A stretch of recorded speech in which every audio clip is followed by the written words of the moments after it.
ఎక్కడ సీతమ్మ తల్లి యొక్క వైభవం కీర్తింపబడిందో అక్కడ మంగళం జరిగి తీరుతుంది. అంత పరమోత్కృష్టమైనటువంటి రామాయణాన్ని ప్రారంభం చేస్తూ బాలకాండలో ఒక అద్భుతమైనటువంటి శ్లోకంతో ప్రారంభం చేస్తారు మహర్షి. ఆయన అంటారు, తపస్వాధ్యాయ నిరతం తపస్వీ వాగ్విదాంవరం నారదం పరిపప్రచ్చర్ వాల్మీకిర్ మునిపుంగవం. అందులో అంటారు, తపస్వాధ్యాయ నిరతం రామాయణం ప్రారంభమవుతోంది. ప్రారంభమవుతూ అందులో అంటారు, ఒకరు వేరొకరిని ప్రశ్న వెయ్యవలసినటువంటి సమయం ఆసన్నమైంది.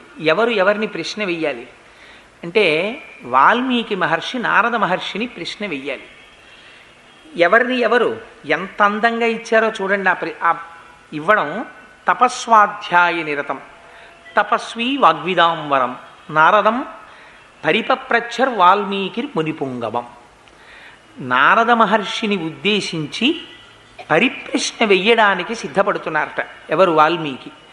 అసలు ఆ వాల్మీకి అనేటటువంటి మాటే చాలా ఆశ్చర్యకరమైనటువంటి పేరు. ఎందుచేత అంటే మనకి వాల్మీకి మహర్షి గురించి లోకంలో అనేకమైనటువంటి కథలు ఉన్నాయి. అసలు వాల్మీకి అంటే పుట్టలోంచి బయటికి వచ్చిన వారు కాబట్టి, వాల్మీకము నుంచి ఉద్భవించినటువంటి వారు కాబట్టి వారికి వాల్మీకి అని పౌరుషనామం వచ్చింది. అసలు వాల్మీకి మహర్షి యొక్క జీవిత వృత్తాంతం ఏమిటి? అసలు ఈ వాల్మీకి ఎవరు? ఈ ప్రశ్న స్కాంద పురాణంలో వేశారు. స్కాంద పురాణంలో వ్యాస భగవానుడు సనత్కుమారుణ్ణి అడిగాడు, వాల్మీకి ఎవరు? ఆదికావ్యమైనటువంటి రామాయణాన్ని రచించగలిగినటువంటి సమర్థత వాల్మీకి మహర్షికి ఎక్కడి నుంచి వచ్చింది, ఎందువల్ల వచ్చింది, నాకు చెప్పవలసింది అని అడిగితే సనత్కుమారుడు చెప్పాడు. ఆ రోజున వాల్మీకి మహర్షి యొక్క అంశ చాలా ఆశ్చర్యకరమైంది. ఎందుచేత అంటే పూర్వం సుమతి కౌశికి అనబడేటటువంటి ఇద్దరు దంపతులు ఉండేవారు. ఆ దంపతులకు అగ్నిశర్మ అనబడేటటువంటి కుమారుడు జన్మించాడు. కానీ ఆ అగ్నిశర్మకి బాల్యంలో తండ్రి గారు వేదాన్ని పఠింపచేస్తే తగినంతగా అబ్బలేదు. సరే, అలాగే తండ్రి గారు కష్టపడి వేదం నేర్పుతున్నారు, ఆ అగ్నిశర్మ ఆ వేదాన్ని నేర్చుకుంటున్నాడు. సాధారణంగా బ్రాహ్మణులు ఆ రోజులలో ఒకరిచ్చేటటువంటి దానము చేత ధర్మము చేత జీవనం చేసేవారు. అది కూడా ఎంతో అవసరం పడితేనే దానం పట్టేవారు, లేకపోతే దానం పట్టేవారు కాదు. అటువంటి స్థితిలో ఆ రాజ్యమంతా క్షామం వచ్చింది. అసలే క్షామంతో అలమటించిపోతున్నటువంటి రాజ్యంలో దాన ధర్మాలు ఎక్కడి నుంచి జరుగుతాయి? అందుకని దాన ధర్మములు లుప్తమైపోతున్నాయని అగ్నిశర్మ తన భార్యని, తల్లిదండ్రులైనటువంటి సుమతి కౌశికిని తీసుకుని అరణ్యంలోకి ప్రవేశించి అక్కడ ఒక వటకుటీరాన్ని నిర్మించుకొని అక్కడ దొరికినటువంటి కందమూలాలు, తేనె మొదలైనవి తెచ్చుకుని జీవనం గడుపుతున్నాడు. కానీ వేదం తగినంతగా నేర్చుకున్నవాడు కాకపోవడం చేత, సాత్వికమైనటువంటి ప్రవృత్తి లోపించడం చేత ఆ అరణ్యంలో తిరిగేటటువంటి దారి దొంగలతో స్నేహం కుదిరింది. వారితో స్నేహం చేశాడు. వచ్చిపోయేటటువంటి వారినందరినీ వేధించి వారి దగ్గర ఉన్నటువంటి సొమ్ముని అపహరించడానికి అలవాటు పడ్డాడు. ఆయన ఒకనాడు అదృష్టం, అటుగా మహర్షులు వెళ్ళిపోతున్నారు. వెళ్ళిపోతుంటే ఆ మహర్షుల దగ్గరికి వచ్చి, వాళ్ళ దగ్గర ఏముంటాయి మహర్షుల దగ్గర? వాళ్ళు కట్టుకున్నటువంటి వస్త్రాలు, చేతిలో ఉన్నటువంటి బ్రహ్మదండం, కమండలం అవి ఉన్నాయి. దొంగవాడికి ఏది దొరికినా లాభమే కదా, అదేం కష్టపడి సంపాదించాలి కనుకనా. అందుకని మీ దగ్గర ఉన్నటువంటి ఈ వల్కములు, ఆ బ్రహ్మదండము మొదలైనటువంటివన్నీ కింద పెట్టండి, లేకపోతే మీ ప్రాణాలు తీసేస్తానన్నాడు. అంటే అత్రి మహర్షి అన్నారు, ఏమయ్యా దేనికోసం ఇంత కష్టపడి ఇతరుల యొక్క ప్రాణములను కూడా తీసి నువ్వు ఈ సంపాదన ఇలా సంపాదిస్తున్నావు అని అడిగారు. ఆయన అన్నాడు, నా పొట్ట పోసుకోవడానికి, నన్ను నమ్ముకున్నటువంటి నా భార్యా బిడ్డలు తల్లిదండ్రుల యొక్క పొట్ట పోషించడానికి అన్నాడు. నీ పొట్ట పోసుకోవడానికి, నీ వారి పొట్ట పోసుకోవడానికి ఇంతకన్నా వేరొక వృత్తి నీకు దొరకలేదా? ఇంత కష్టపడి సంపాదిస్తున్నావే, ఇన్ని పాపములు మూట కట్టుకుంటున్నావే, ఇన్ని పాపములు మూట కట్టుకొని నువ్వు సంపాదించినటువంటి ధనంలో దాని వలన సంపాదించినటువంటి సామాగ్రితో జీవనం గడుపుకుంటున్నటువంటి నీవారని నీవనుకుంటున్న వారు నీ పాపములో ఎంత ఫలితాన్ని తాము కూడా వాటా తీసుకోవడానికి సిద్ధంగా ఉన్నారో వెళ్ళి అడిగిరా అన్నారు. ఈ మాట ఏదో కొంచెం ఆలోచించవలసిందిగా అనిపించి సరే మీరు ఇక్కడే ఉండండి, వెళ్ళిపోకండి, నేను మళ్ళీ వస్తానన్నాడు. వాళ్ళు ఎందుకు వెళ్ళిపోతారు? ఋషులు. మేము ఇక్కడే ఉంటాం, వెళ్ళిరమ్మన్నారు. వెళ్ళి అడిగాడు, తల్లిని అడిగాడు, తండ్రిని అడిగాడు, భార్యని అడిగాడు, బిడ్డలను అడిగాడు. వాళ్ళు అన్నారు, పోషించడం నీ కర్తవ్యం, నువ్వు పోషిస్తున్నావు. ఎలా తెచ్చావు, ఎక్కడి నుంచి తెచ్చావు మాకు అనవసరం. నువ్వు తెచ్చావు, మేము అనుభవిస్తాం. నువ్వు ఎలా తెచ్చావన్న దానికి ఫలితాన్ని నువ్వు అనుభవిస్తావు, అందులో వాటా మేమేం పుచ్చుకోమన్నారు. చాలా బాధ కలిగింది. ఇన్నాళ్ళు ఇన్ని తప్పు పనులు చేశాను, ఇప్పుడు ఈ ఫలితం పుచ్చుకునేవాడు ఎవరూ లేరు, నేనే అనుభవించాలి ఈ ఫలితాన్ని. ఈ మాట చాలా క్లేశంగా అనిపించింది. ఇప్పుడు ఎవరు నన్ను రక్షిస్తారనుకున్నాడు. చేసినటువంటి పాపములు నివృత్తి కావాలి. అది ఆ సమయంలో ఆయనకున్న కోరిక రామాయణం రాయడం కాదు. ఆయన ఇంత పాపం నేను మూట కట్టేసుకున్నాను, దీన్ని వాటా వేసుకునేవాడు లేడు, కాబట్టి ఈ పాపం నాకు ఎలా పోతుంది, ఈ బెంగ పట్టుకుంది. పరుగు పరుగున మళ్ళీ ఋషుల దగ్గరికి వచ్చాడు. ఋషుల దగ్గరికి వస్తే వచ్చి పశ్చాత్తాపంతో కన్నీరు కార్చి నా పాపలు పోయేటటువంటి మార్గాన్ని ఉపదేశం చేయమని అడిగాడు. అడిగితే ఋషులు అన్నారు, అత్రి మహర్షి వంక తిరిగి, ఆధ్యాత్మిక ఆదిభౌతిక ఆదిదైవికం అనేటటువంటి తాపములకు అతీతమై త్రిగుణాతీతుడవై ఉండేటటువంటి వాడివి కదా మహానుభావ, నీ మాటల వల్ల కదా ఇంత మారేడు ఒక దారి దొంగగా ఉన్న బ్రాహ్మణుడు, అందుచేత నువ్వే వారికి ఏదైనా ఉపదేశం చెయ్యవలసింది అన్నారు. స్కాందపురాణంలో చెప్పిన విషయం వాల్మీకి మహర్షికి లేదా అగ్నిశర్మకి ఆ రోజున అత్రి మహర్షి ఏ నామమును ఉపదేశము చేయలేదు, కేవలము ఒక ధ్యానమును మాత్రమే ఇచ్చారు. నువ్వు అంతర్ముఖుడవై జ్ఞానమును పొందవలసింది, ధ్యానము చేయవలసింది అని చెప్పారు. ఆయన ధ్యానమునందు నిమగ్నుడయ్యాడు. ఈ మాట చాలా మీరు జాగ్రత్తగా గుర్తుపెట్టుకోవాలి. బాహ్య ప్రపంచంలో ఉండేటటువంటి విషయముల పట్ల అనురక్తి కలిగితే ఇంద్రియాలు విచ్చలవిడిగా తిరుగుతాయి. ఎప్పుడైతే ఇంద్రియాలు వెనక్కి తిరిగి ఒక లక్ష్యం మీద ఏకోన్ముఖమైపోయాయో అప్పుడు ధ్యాన నిమగ్నుడై ఉండిపోయాడు. ఋషులు వెళ్ళిపోయారు. 13 సంవత్సరాలు అయిపోయిన తర్వాత ఋషులు అదే బాటలో తిరిగి వస్తున్నారు.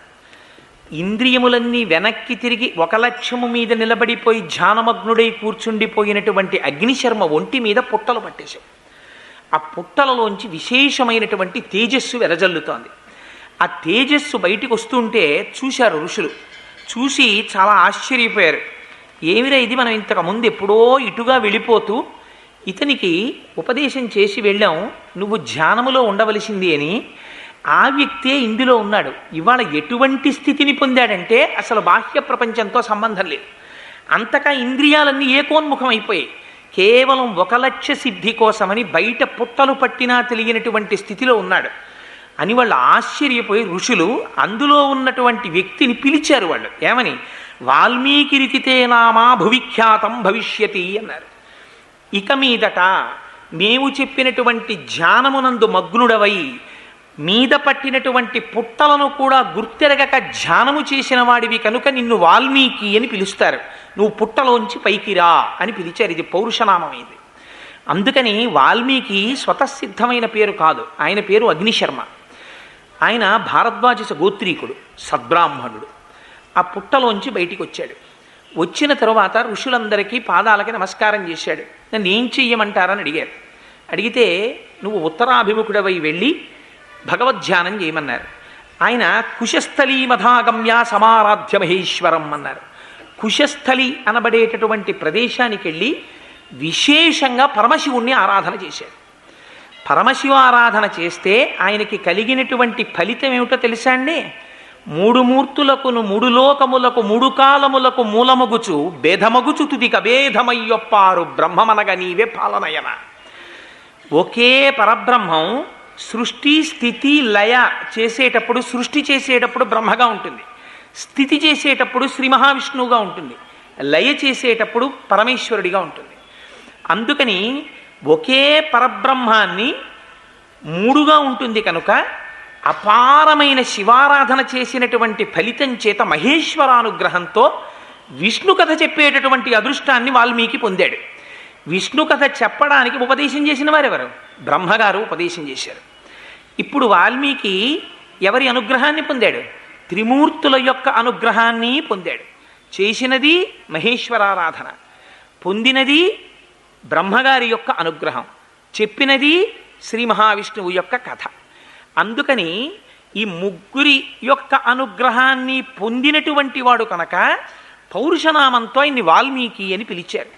అటువంటి అగ్నిశర్మ ఆ వాల్మీకి మహానుభావుడు. ఆయన రామాయణాన్ని రచించవలసినటువంటి సమయం ఆసన్నమైంది. ఆసన్నమైతే బాలకాండలో మొట్టమొదటి శ్లోకాన్ని రచించారు. ఏమని? తపస్వాధ్యాయ నిరతం తపస్వీ వాగ్విదాంవరం నారదం పరిపప్రచ్చర్ వాల్మీకిర్మునిపుంగవం. తపస్వి అయినటువంటి వాల్మీకి, తపస్సు స్వాధ్యాయ నిరతుడైనటువంటి వాడు, ముని అయినటువంటి వాడు, గొప్ప వాగ్విదాంవరుడైనటువంటి నారద మహర్షిని పరిప్రశ్న చేశాను.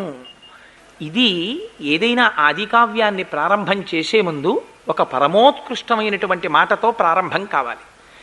జీవితంలో రామాయణం మనకి నేర్పేటటువంటి సందేశం ఏమిటో తెలుసా అండి? నువ్వు ఏ పని చేసినా అన్నిటికన్నా జీవితంలో గొప్పదేది? గురువుగారిని తలుచుకోవడం కన్నా గొప్పది వేరొకటి లేదు. అందుకే మనం పూజ చేసిన గురుర్బ్రహ్మ గురుర్విష్ణు గురుర్దేవో మహేశ్వర గురు సాక్షాత్ పరబ్రహ్మ తస్మై శ్రీ గురవే నమః అంటాం. గురువుని తలుచుకోవడం, గురువు చెప్పినటువంటి మాటలను జ్ఞాపకం తెచ్చుకోవడం, ఇంతకన్నా గొప్ప మంగళాచరణం ప్రపంచంలో ఉండదు. అందుకని తనకి గురువుగా ఆనాడు పరిప్రశ్న చేస్తే ఎవరు రామాయణాన్ని భాషింపచేశారో ఆ నారద మహర్షిని జ్ఞాపకం తెచ్చుకుంటున్నారు. ఎటువంటి వాట నారదుడు? నారదుడంటే మహానుభావుడు. ఆయన గురించి తపస్సు కలిగినవాడు, స్వాధ్యాయ నిరతుడు.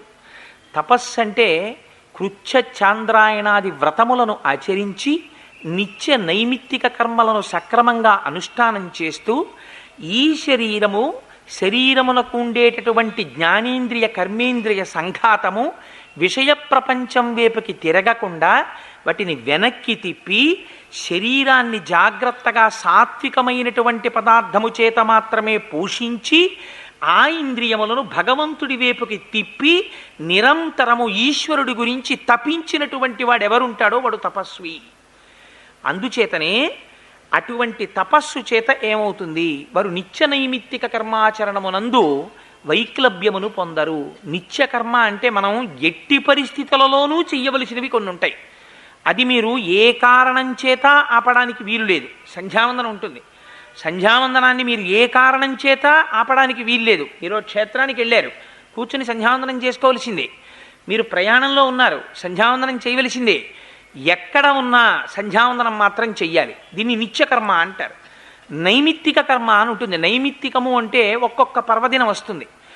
ఇవాల్టి రోజున ప్రమోత్కృష్టమైనటువంటి రోజు, గురువారంతో కూడుకున్నటువంటి పుష్యమాసంలో వచ్చినటువంటి ఏకాదశి దినం. ఇది చాలా గొప్ప రోజు. అందుకనే ఈరోజు రామచంద్రమూర్తి రామాయణాన్ని ప్రారంభింపజేశారు. సరే, అలా నైమిత్తికము అంటే కొన్ని ప్రత్యేకమైనటువంటి రోజులలో చేయవలసినటువంటి ప్రత్యేకమైన కర్మలకి నైమిత్తిక కర్మలని పేరు. నిత్య నైమిత్తిక కర్మలను రెండిటినీ చేస్తూ నిరంతరం భగవంతుడి గురించినటువంటి ఆలోచన చేస్తూ కృచ్ఛ్రాంద్రాయణాది వ్రతములను ఆచరిస్తూ ఎవరు ఉంటారో అటువంటి వారిలో సత్వగుణం, గొప్ప శుద్ధ సత్వము ఆవిర్భవిస్తుంది. ఆ సత్వగుణం దేనికి ప్రాతిపదిక అవుతుంది? వేదాధ్యయనమునకు ప్రాతిపదిక అవుతుంది. అటువంటి వాడు వేదాధ్యయనం చేస్తాడు. ఆ వేదం ఒకనాడు ఎందుకు పనికొస్తుంది? బాహ్యంలో యజ్ఞయాగాది క్రతువులను చేసి ఇహమునందు పొందవలసినటువంటి సమస్త సౌఖ్యములను పొందడానికి వేదమే ఆధారం. కాదు, ఇతర లోకములలో పొందవలసినటువంటి ప్రయోజనాలకి వేదమే ఆధారం కాదు. ఇంకా వేదంలో మీరు జ్ఞానకాండలోకి వెళ్ళారనుకోండి, అసలు మళ్ళీ ఈ శరీరంతో పుట్టవలసినటువంటి అవసరం లేనటువంటి జ్ఞానాన్ని పొందడానికి కావలసినటువంటి సమస్త సంభారములు వేదము నుంచే మనకు వస్తాయి. అందుకని ఏమవుతుంది? నిత్య నైమిత్తిక కర్మాచరణము కలిగినటువంటి తపస్వి అయి స్వాధ్యాయ నిరతుడై, అది ఎప్పుడు? నిరంతరము, ఒకప్పుడు ఇంకొక నాడు కాదు. అది ఒక అలవాటుగా తాను చేయకుండా ఉండలేక నిరంతరము వేదమును మననం చేస్తూ, ఇది ముని అంటే మననము చేయువాడు. ఎందుకు మననం? మననము అంటే మనస్సు యొక్క ధర్మము. జ్ఞాపకం పెట్టుకోండి. మనస్సు ఏం చేస్తుంది? మీకు ఏ వస్తువు పట్ల ప్రీతి ఉందో ఆ వస్తువు చుట్టూ తిరుగుతుంటుంది. మిమ్మల్ని మీరు ఎప్పుడైనా ఒక్కసారి పరిశీలన చేసుకోండి. మీకు ఏ వస్తువు పట్ల చాలా ఇష్టం ఉందో ఆ వస్తువు చుట్టూ మనస్సు తిరుగుతుంది. అదే మనస్సుకున్నటువంటి గొప్ప బలం, అదే మనస్సుకున్న గొప్ప బలహీనత. మీరు పూజ చేస్తూ ఉండండి, అది తనకిష్టమైన వస్తువు దగ్గరికి వెళ్ళిపోతుంది. మీరు మనస్సుకి తీసుకెళ్ళి భగవంతుణ్ణి ఆలంబనంగా ఇవ్వడం అలవాటు చేశారనుకోండి, ఇస్తే తపస్సు చెయ్యడం ప్రారంభం చేస్తే ఈ మనస్సు క్రమంగా భగవంతుడి చుట్టూ తిరగడం ప్రారంభం చేస్తుంది. అందుకని ఏమవుతుంది, మననము చేయువాడు ముని తనంత తాను ఎప్పుడూ మననం చేస్తూ ఉంటాడు. దానికి ఒక ప్రయోజనం ఉంటుందా? ఏం ప్రయోజనం ఉండదు. అలా మననం చేయకుండా ఉండలేడు. మనస్సు ప్రీతిపాత్రమైన వస్తువు చుట్టూ పరిభ్రమించినట్టు ఎప్పుడూ భగవంతుడి చుట్టూ మనస్సు తిరగగలిగినటువంటి స్థితిని పొందినటువంటి వాడై నిరంతర మననశీలుడై తపస్సు చేసి స్వాధ్యాయ నిరతుడై వీటన్నిటి చేత తాను పొందినటువంటి అనుభవం ఏదైతే ఉంటుందో, జ్ఞానం ఏదైతే ఉంటుందో, దాన్ని ఇతరులకి బోధ చేసేటప్పుడు అరటిపండు ఒలిచి నోట్లో పెట్టినంత సులువుగా అవతల వారిలో ఉండేటటువంటి అజ్ఞానమును దహించి జ్ఞానమును అందించగలిగినటువంటి వాగ్వైభవం ఎవరికి ఉంటుందో అటువంటి వాడు జ్ఞానమును ఇయ్యగలిగినటువంటి వాడు. వాడెవరు? సాక్షాత్తు గురువు. గుకారస్యంధకారస్యాత్ రుకారస్తన్నిరోధకృత్ అంధకార వినాశిత్వాత్ గురురిత్యభిధీయతే. ఎవరు అంధకారాన్ని పోగొట్టి జ్ఞానం ఇస్తున్నాడో వాడే గురువు. అజ్ఞానం తీసేదొకడు, జ్ఞానం ఇచ్చేదొకడు ప్రపంచంలో ఉండడు. ఎందుకనంటే లైటు వేశామండి చీకటి పోయిందండి అనరు. లైటు ఉంటే చీకటి ఉండదు, చీకటి ఉంటే లైటు లేదు. జ్ఞాపకం పెట్టుకోండి. దీపం ఉన్నది, చీకటి ఉండదు. చీకటి ఉన్నది, దీపము పెట్టలేదు. ఒకటే నిజం. అంచేత అజ్ఞానము పోయినది, మళ్ళీ ఇంకా జ్ఞానం ఒకటి బోధ చేయడం ఏమి ఉండదు.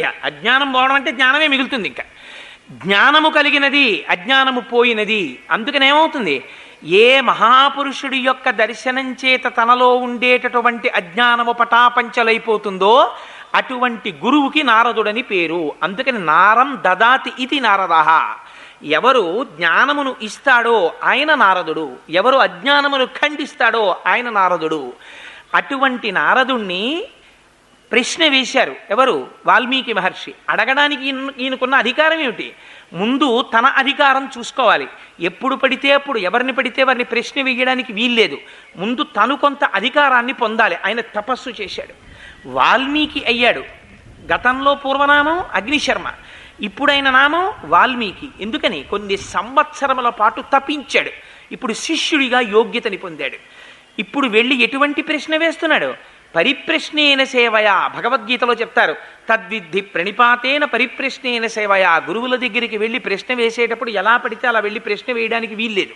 వారి దగ్గరికి వెళ్ళి ప్రణిపాతం చేసి భూమి మీద సాష్టాంగ నమస్కారం చేసి, అయ్యా నేను తెలుసుకోవడానికి అర్హత కలిగిన వాడను అని మీరు అనుకుంటే, మీరు నాకు కృప చెయ్యాలి అని అనుకుంటే, నాకు ఈ విషయంలో ఈ సందేహమును తీర్చవలసినది అని పరిప్రశ్న చెయ్యాలి. అందుకని పరిప్రశ్న చేస్తున్నాడు ఇవాళ వాల్మీకి మహర్షి. దేని గురించి అడుగుతున్నారు? అటువంటి నారద మహర్షి వస్తే ఇతర విషయాల గురించి ఎందుకు ప్రస్తావన చేస్తారు? దేని గురించి తెలుసుకోవాలో దాని గురించి అడుగుతున్నారు. దేని గురించి తెలుసుకుంటారు అటువంటి గురువు వచ్చినప్పుడు? పరబ్రహ్మమును గురించి ప్రశ్న చెయ్యాలి. ఒక గమ్మత్తైనటువంటి ప్రశ్నని ఇవాళ వాల్మీకి మహర్షి అడుగుతున్నారు నారదుణ్ణి. అందుకని వాగ్విదాం వరం. అడిగినటువంటి వాడు అడిగాడు, చెప్పగలిగినటువంటి వాడో గొప్ప సమర్థుడు. తన వాక్కుల చేత అడిగిన ప్రశ్నకి జవాబును చెప్పగలిగినటువంటి సమర్థుడైన వాడు కనుక, శిష్యుడిలో ఉన్నటువంటి సందేహాన్ని పటాపంచలు చేయగలిగినటువంటి వాగ్వైభవం ఉన్నవాడు కనుక, ఆనాడు నారద మహర్షిని వాల్మీకి మహర్షి ఒక ప్రశ్న వేశారు. కోన్వస్మిన్ సాంప్రదంలోకే గుణవాన్ కస్య వీర్యవాన్ ధర్మజ్ఞశ్చ కృతజ్ఞశ్చ సత్యవాక్యో దృఢవ్రతః చారిత్రేణ చ కోయుక్త సర్వభూతేషు కోహితః విద్వాన్ కః కస్సమర్థశ్చ కస్యైక ప్రియదర్శనః ఆత్మవాన్ కో జితక్రోధో ద్యుతిమాన్ కో ననసూయకః కస్య బిభ్యతి దేవాశ్చ జాత రోషస్య సంయుగే అని అడిగారు. స్వామి, నాకు ఒక్క ప్రశ్న ఉంది, మీరు దానికి కృప చేసి జవాబు ఇవ్వవలసింది అన్నారు. కోన్వస్మిన్ సంప్రదంలోకి. ఎంత గొప్ప మాట అడిగారో చూడండి. 16 గుణములు కలిగినటువంటి ఒక వ్యక్తి తెలియాలి నాకు. ఆ వ్యక్తి ఎప్పుడున్నవాడై ఉండాలి? ఎప్పుడో వామనావతారంలో వామనమూర్తికి ఉందండి, నరసింహావతారంలో నరసింహమూర్తికి ఉందండి, లేకపోతే ఫలానా అవతారంలో ఫలానా వారికి ఉందండి, అది కుదరదు. కోన్వస్మిన్ సంప్రదంలోకే, ఈ లోకములో ఇప్పుడే ఇక్కడే ఈ సమయమునందే ఉన్నవాడై ఉండాలి. నేను చూడడానికి అవకాశం ఉన్నవాడై ఉండాలి. ఈ కాలములో అంటే వాల్మీకి మహర్షి ప్రశ్న వేసినటువంటి సమయంలో ఉన్నటువంటి వ్యక్తి అయి ఉండాలి. కోన్వస్మిన్ సంప్రదంలోకే గుణవాన్, ఆయన గుణములు కలిగినటువంటి వాడై ఉండాలి. కశ్య వీర్యవాన్, వీర్యవాన్ అంటే అపారమైనటువంటి పరాక్రమము కలిగినటువంటి వాడై ఉండాలి. ఎటువంటి పరాక్రమం? పరాక్రమం అంటే తనని తాను రక్షించుకుంటూ శత్రువులు ఎంతమంది లెక్కకి అందనంతమంది శత్రువులు వచ్చి ఎదురు నిలబడినా అందరినీ చీల్చి చెండాడగలిగినటువంటి పరాక్రమము వైభవము ఎవరి దగ్గర ఉంటుందో వాడిని వీర్యవాన్ అని పిలుస్తారు. 14,000 మంది రాక్షసులు ఒక పక్క నిలబడ్డారు, రామచంద్రమూర్తి ఒక్కరు ఒక పక్క నిలబడ్డారు. దశరథీశతకంలో గోపరాజు గారు అంటారు, బండన భీముడు అర్థజన బాంధవుడు ఉజ్వల బాణతూణ కోదండ కళాప్రచండ భుజతాండవ కీర్తికి రామమూర్తికిన్ రెండవ సాటి దైవమిక లేడనుచున్ గడకట్టి భేరికా డండ డడాండ డాండ నినదంబుల జండము నిండమత్త వేదండము నెక్కి చాటెదను దశరథీ కరుణాపయోనిధి అంటారు. మీరు ఈ ప్రశ్న వేసేటప్పుడు ఒక విషయాన్ని జ్ఞాపకం పెట్టుకోండి. మీ మనస్సులో రామచంద్రమూర్తి భగవానుడు అన్న అభిప్రాయాన్ని కొంచెం సేపు పక్కన పెట్టి ఆలోచించండి. ఆయన అడుగుతున్నది ఒక మనుష్యుడి గురించి అడుగుతున్నారు వాల్మీకి మహర్షి. ఒక మనుష్యుడై ఉండాలి. ఆయన గుణవాన్, గుణములతో కూడినటువంటి వాడై ఉండాలి. వీర్యవాన్, చేతిలో కోదండం పట్టుకోవాలి. శ్రీ మహావిష్ణువు సుదర్శన చక్రాన్ని ప్రయోగించినట్టు అలవోకగా సుదర్శన చక్రాన్ని ప్రయోగించి రాక్షస సంహారం చేసేటటువంటి వాడు కాకూడదు. తాను కూడా అలిసిపోవాలి. తన మీద కూడా బాణములు వచ్చి పడాలి. తన వక్షస్థలమునకు కట్టుకున్నటువంటి కవచము కూడా పిట్లిపోవాలి. తన ఒంటికి బాణములు తగిలి నెత్తురు ఏరుగా పారాలి. అవసరమైతే భూమి మీద పడిపోవాలి. ఇంత జరిగినా లక్ష్య పెట్టకుండా శత్రువుల్ని కొట్టగలగాలి. తన కార్యాన్ని సాధించుకోగలగాలి. చేతిలో కోదండముండగా ఎదురుగుండా ఉన్నటువంటి శత్రువుల సంఖ్యతో నిమిత్తం లేదు. దీపం మీద పడినటువంటి దీపపు పురుగుల్ని కాల్చినటువంటి దీపంలా శత్రువుల్ని తుదముట్టించగలిగినటువంటి అప్రమేయమైనటువంటి పరాక్రమం ఉన్నవాడై ఉండాలి. అటువంటి వాడున్నాడా? ఇది వీర్యవాన్. గుణములున్నవాడున్నాడా? కళ్యాణ గుణములున్నవాడు వీర్యవాన్. కోన్వస్మిన్ సాంప్రదంలోకే గుణవాన్ కశ్య వీర్యవాన్ ధర్మజ్ఞశ్చ. అపారమైనటువంటి పరాక్రమం ఉంది, కానీ ధర్మం పాటించాడు. ఎందుకని? అదే కాలమునందు రావణాసురుడు ఉన్నాడు. ఆయన పౌరుష పరాక్రమాలు కూడా ఏం తక్కువ కావు, కానీ ధర్మం పాటిస్తాడా? పాటించడు. ఇహ సంతో నవాసంతి తతో వా నానువర్తసే తథా విపరీతాతే బుద్ధిరాచారవర్జిత అని అడిగింది రామాయణంలో సుందరకాండలో సీతమ్మ తల్లి. వాడికి తెలియదా? తెలుసు కానీ ఆచరించడు. అందుకని ధర్మం అంటే ఏమిటి? శాస్త్ర విరుద్ధము లోక దూష్యం, శాస్త్ర దూష్యము లోక విరుద్ధము కానిది ఏది ఉంటుందో దాన్ని ధర్మం అని పిలుస్తారు. ధర్మజ్ఞశ్చ అన్నారు, చకారం వేశారు. ధర్మము అధర్మము రెండూ తెలిసి ఉండాలి. ఎందుకు తెలిసి ఉండాలి? అధర్మం తెలిస్తే అధర్మాచరణము చేస్తున్నటువంటి వ్యక్తిని దిద్దుబాటు చేయడానికి ప్రయత్నం చేస్తారు. లొంగనప్పుడు నిగ్రహిస్తాడు. నిగ్రహించడానికి పరాక్రమం ఉండాలి. ధర్మం యొక్క స్వరూపం తనకి తెలిసి ఉండాలి. అందుకని ధర్మాధర్మముల యొక్క రెండింటి స్వరూపము తెలుసున్నవాడై ఉండాలి. ఆ ధర్మం గురించి విశేషమైనటువంటి అవగాహన కలిగినటువంటి వాడై ఉండాలి. అటువంటి వాడై ఉన్నాడా ఎవరైనా? అందుకని వీర్యమున్నవాడై ఉండాలి. ధర్మజ్ఞశ్చ కృతజ్ఞశ్చ. ఇంత ధర్మం తెలుసున్నా, ఇంత వీర్యవంతుడైనా చేసిన ఉపకారమును మరిచిపోనివాడై ఉండాలి. చిన్న ఉపకారం ఎవరైనా చేశారా? ఎంతవారండి మీరెంతవారండి అని కృతజ్ఞత ప్రకటించగలగాలి. అందుకే మీకు రామాయణంలో శృంగిబేరపురము అని పేరు దానికి. గుహుడు పరిపాలించినటువంటి నగరానికి. శృంగిబేరపురం అంటే ఏమిటో తెలుసా అండి? దారుణాతి దారుణమైన కృత్యములు చేసేటటువంటి స్థలము అని పేరు. ఎందుకని అంటే శృంగిబేరపురంలో గుహుడు ఏం చేస్తాడంటే లేళ్ళు, జింకలు మొదలైనటువంటి వాటి బొమ్మలు తీసుకొచ్చి పెడతాడు. పెడితే ఆ చుట్టుపక్కల ఉన్న లేళ్ళు, జింకలు చూసి మన జాతికి చెందిన జంతువులే ఇక్కడ ఉన్నాయని పరిగెత్తుకుంటూ వస్తాయి. వస్తే అప్పుడు వాటిని వల వేసి పట్టుకుంటాడు. పట్టుకుని వాటిని సంహరించి వాటి మాంసం తిని వాటి చర్మాన్ని ఉత్తరిస్తాడు. అంత క్రూరమైన దృష్టితో పనిచేసేటటువంటి వాడు ఉన్నాడే, అటువంటి గుహుడు రామా నేను నీవాడనయ్యా అన్నాడు. రాముణ్ణి ప్రేమించాడు. ప్రేమించినంత మాత్రం చేత తనకి పట్టాభిషేకం జరుగుతుంటే నాకు తగిన దీటైన స్నేహితుడయా గుహుణ్ణి తీసుకురా అని హనుమని పంపించారు.